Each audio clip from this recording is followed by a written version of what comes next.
He's the man with the Midas touch. A spider's touch. Such a... Hello Bond fans and welcome to my review of Goldfinger, the third film in the James Bond film franchise. The third film to star Sean Connery as James Bond, released in 1964 and directed by Guy Hamilton. So, we come to it at last. Goldfinger, which is one of the most popular movies in the entire franchise. Let's not waste any time, let's get right to it. The plot of Goldfinger is, while investigating a gold magnate's smuggling, James Bond uncovers a plot to contaminate the Fort Knox gold reserve. There you go, that's the plot of Goldfinger. Oh my goodness. Goldfinger is an outstanding film. If you want a Bond fan, and you are going to ask a Bond fan, what is the quintessential Bond movie? I would say this one. And I think a lot of people would. Goldfinger is the quintessential Bond film because it has built on what the first two films have set up, but it just creates this formula that ends up sticking with the series. There are certain aspects and certain tropes in this movie that weren't in the first two. First of all, I think that the story is just fantastic. Out of the three films so far, this has the best story. It's just so much more fun and over the top. Dr. No was a very simple film. It was very much a case of getting us into the world of James Bond. From Mushroom of Love was a little bit more thorough and a bit more of an espionage thriller, whereas this adds a few more over-the-top elements. Like, particularly some of the humour starts to come into fruition here. But I like the fact that this film has a sense of humour.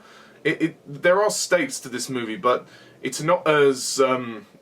it's not quite as serious as the previous film, which is nice. I think also the villains of this film are fantastic. Auric Goldfinger, Gert Frobe, is just fantastic. Absolutely fantastic in this film.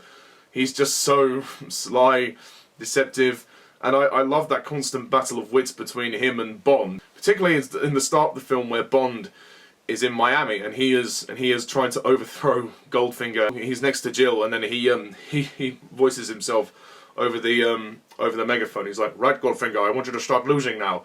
That's a really good scene. Obviously then the golf game as well, when he switches the balls around to mess around with him.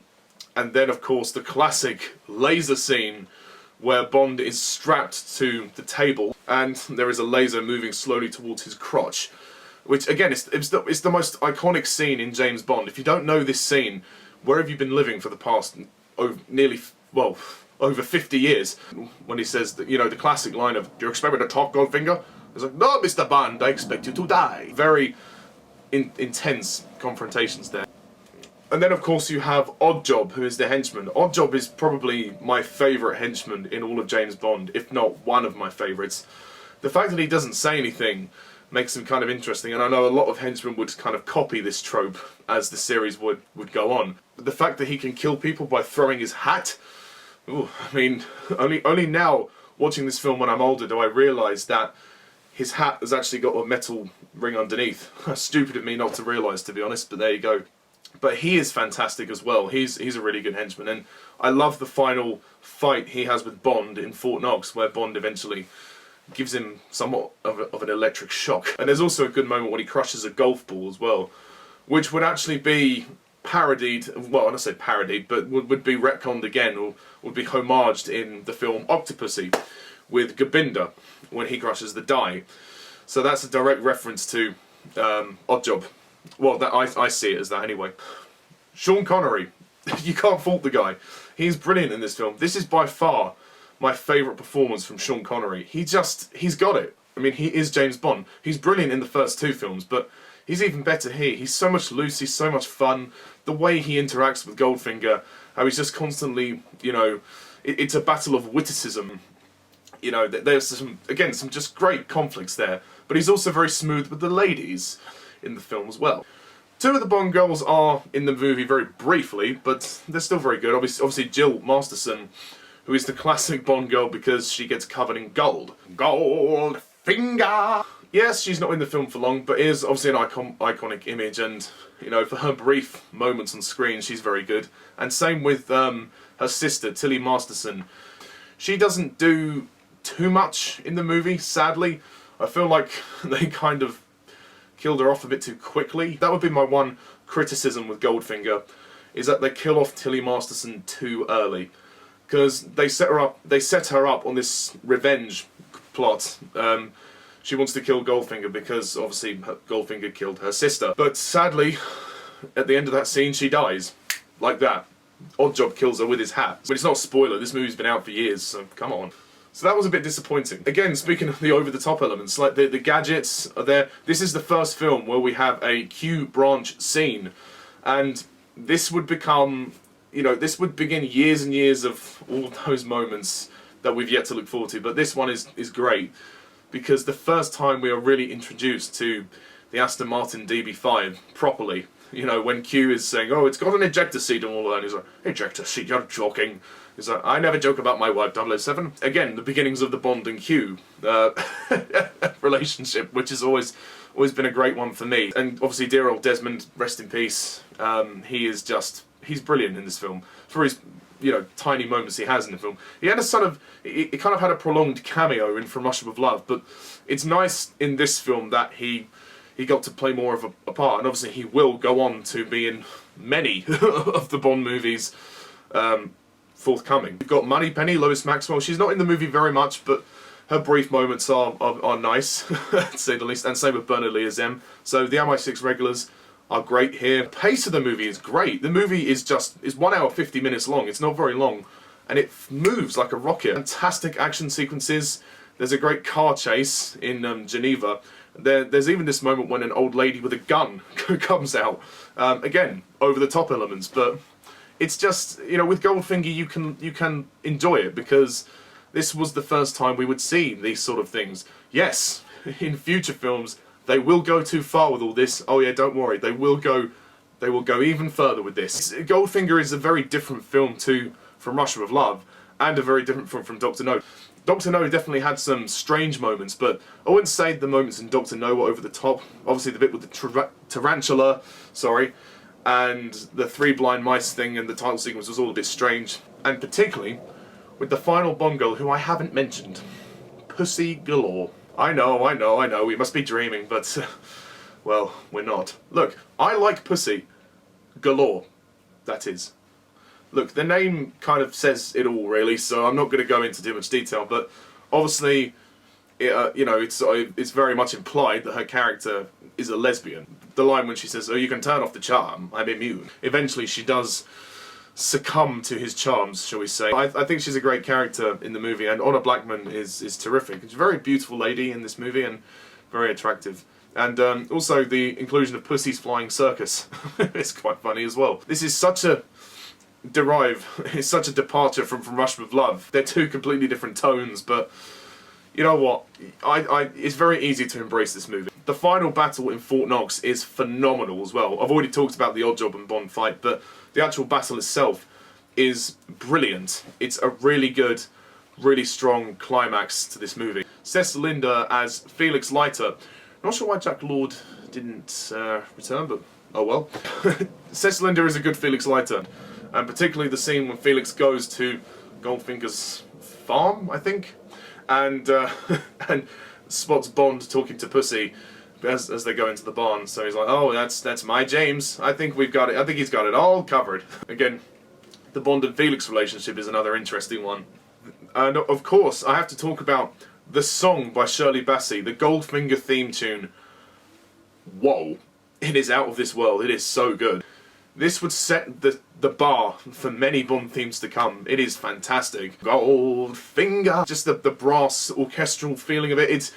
It set the formula for Bond. I mean, we wouldn't, if it weren't for Goldfinger, we wouldn't have, you know, the formula that we have today, with all of the films would have a title sequence and a song. Obviously the title sequence came at the very beginning, but the song, obviously, in the opening credits, was very much a staple from now going forward. even to today with No Time to Die. And the title sequence is one of the best. It's a very simple title sequence. Basically what it is, it's just a gold lady, if you haven't seen the movie, it's a gold lady, sexy lady, gold naked lady, with projections of scenes from this film, and I think there's even a shot from Russia with Love in there as well for some reason, but it still looks kind of cool. And they will kind of do a similar thing to this in On Her Majesty's Secret Service, which we will get to later on with George Lazenby. But for me, this is by far the best film in the Sean Connery Bond era. I love this film. It's the one I've seen the most. I get an immense pleasure watching it. There's also a great scene where Bond is stuck in prison and then he's trying to attract the guard and he walks up to him and he winks at him, tries to try and get his attention. I think that's quite an amusing sequence as well. The humour in this film is great, but it balances well with the action and the stakes of the plot. It is just incredible, and Guy Hamilton's direction, superb, superb. He cemented the Bond formula, so I have to give him a round of applause. Thank you, Guy Hamilton. Thank you very much. And Guy Hamilton will return, don't worry. Much like Bond will return in Thunderball, Guy Hamilton will return for Diamonds Are Forever, which is Connery's last movie, officially. But as for Goldfinger, I don't really have too much else to say about it. Oh, the score! How can I forget the score? The score by John Barry. Duh! The score by John Barry is phenomenal. Immediately after the title sequence, it goes, it's much bigger, it's much more brassier, much more vibrant than the From Russia with Love score. The From Russia with Love score was great, but the score for Goldfinger, as soon as we hit the Miami scene, it goes da-dun, da-dun, da-da, da-da-da-da-da. You're like, yes, we're back, we're into Bond, and he gets you so wrapped up in the world of James Bond. For me, the music is half of what makes me love this franchise, because of the atmosphere it creates, and that has remained consistent with all 24 films so far. Obviously, we've yet to hear Hans Zimmer's score for No Time to Die, but I gather it will be something pretty epic. I wouldn't necessarily call this an epic Bond movie. I guess you could, in a way. The plot itself, I guess, is slightly more epic than the first two, but I don't know if I could go that far. It's certainly much more fun, and it's certainly much bigger in spectacle than the first two films, but I think it starts to get bigger and bigger and bigger, well, with the exception of Diamonds Are Forever. In terms of the Sean Connery era, it starts to get more epic from now going to the end of his era. I think the first two films were setting things up for us, but from now on, it's going to be a bigger scope of a series. Also, increased budgets do help.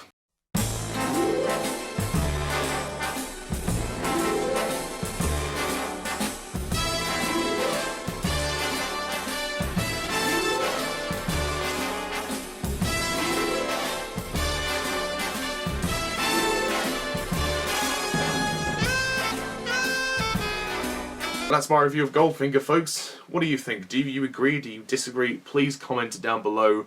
Let me know what you think. And stay tuned next time when I review Thunderball, which is the fourth movie in Connery's era.